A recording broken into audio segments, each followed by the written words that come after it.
Dieu, Zambe, nos finances misolo na biso, et nous. na biso. Hier, en posant les bases, nous avons parlé des 4 premières vérités. Lobi na kotia mibokoto obelaki misolo mine. Je ne voudrais pas revenir pour que nous puissions rapidement aller à l'essentiel. Na kozongela te poto kende mbala moko motuya. Aujourd'hui, nous allons aborder la 5e vérité. Lelo tokolobela bosolo mitano. Une vérité d'une très très grande importance. Bosolo moko motuya makasi penza. Cette vérité, c'est que Dieu et son peuple, Bosolo ngezali ete nzambe na libota na ye, c'est-à-dire ceux qui lui appartiennent, bao baza ya ye, ont une histoire en rapport avec les faits des données. baza na lisolo esangani na makambo ya kopesa. Dieu Nzambe et son peuple, na libota na ye, c'est-à-dire ceux qui lui appartiennent, liloba bao baza ya ye, ont une histoire bana lisolo moko en rapport avec le fait des données. na makambo etali kopesa. Je voudrais lire en introduction 5 portions des Saintes Écritures. Na kotanga na bokoti matangi mitano. Les 4 premières, je vais lire seul pour faire l'économie du temps. Ya mine ya liboso na kotanga nga moko pona batela. Et la 5e, je lirai avec mon frère. Ya mitano na kotanga na ndeko na nga mobali. Genèse au chapitre 4 d'abord. Ebandeli mokapo mine. Disons le verset 3 puis le verset 4e. Molongwa misato na mine. Au bout de quelque temps, Caïn fit à l'Éternel une offrande des fruits de la terre. Et Abel, de son côté, en fit une des premiers-nés de son troupeau et de leur graisse.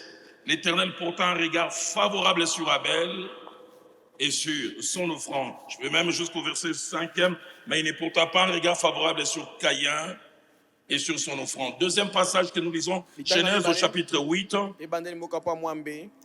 Notre lecture va du verset 18e Kotangi ebandi na molongwa zomi na mwambe. au verset 21. Kino na molongwa zomi na ntuki na moko. Et Noé sortit avec ses fils, sa femme et les femmes de ses fils.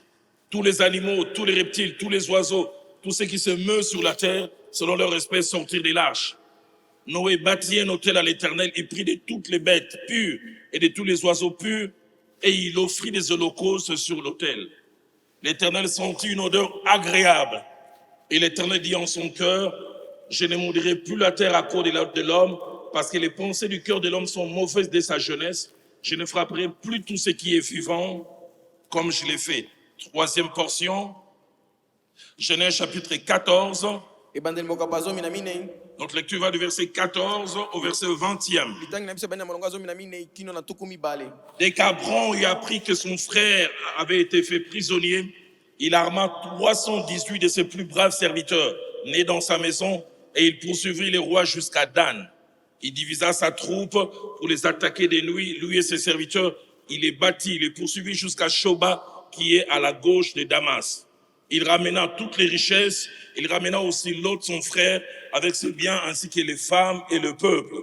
Verset 17. Après qu'Abraham fut revenu vainqueur des Kedorlaomer et des rois qui étaient avec lui, le roi de Sodome sortit à sa rencontre dans la vallée de Chavé, qui est la vallée du roi. Melchisédek, roi de Salem, fit apporter du pain et du vin. Il était sacrificateur du Dieu très haut. Il bénit Abraham et dit, béni soit Abraham par le Dieu très haut, maître du ciel et de la terre. Béni soit le Dieu très haut qui a livré tes ennemis entre tes mains. Et souligné la dernière phrase, et Abraham lui donna la dîme du tout. Avant-dernière portion, Genèse au chapitre 28. Yambo ya suka litangi.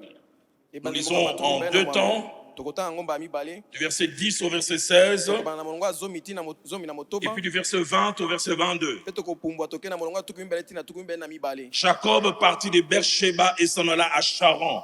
Il arriva dans un lieu où il passa la nuit, car le soleil était couché. Il y prit une pierre dont il fit son chevet, et il se coucha dans ce lieu-là. Il eut un songe, et voici une échelle était appuyée sur la terre, et son sommet touchait au ciel.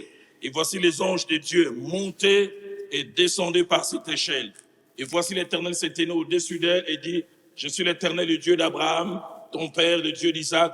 La terre sur laquelle tu es couché, je la donnerai à toi et à ta postérité. Ta postérité sera comme la poussière de la terre.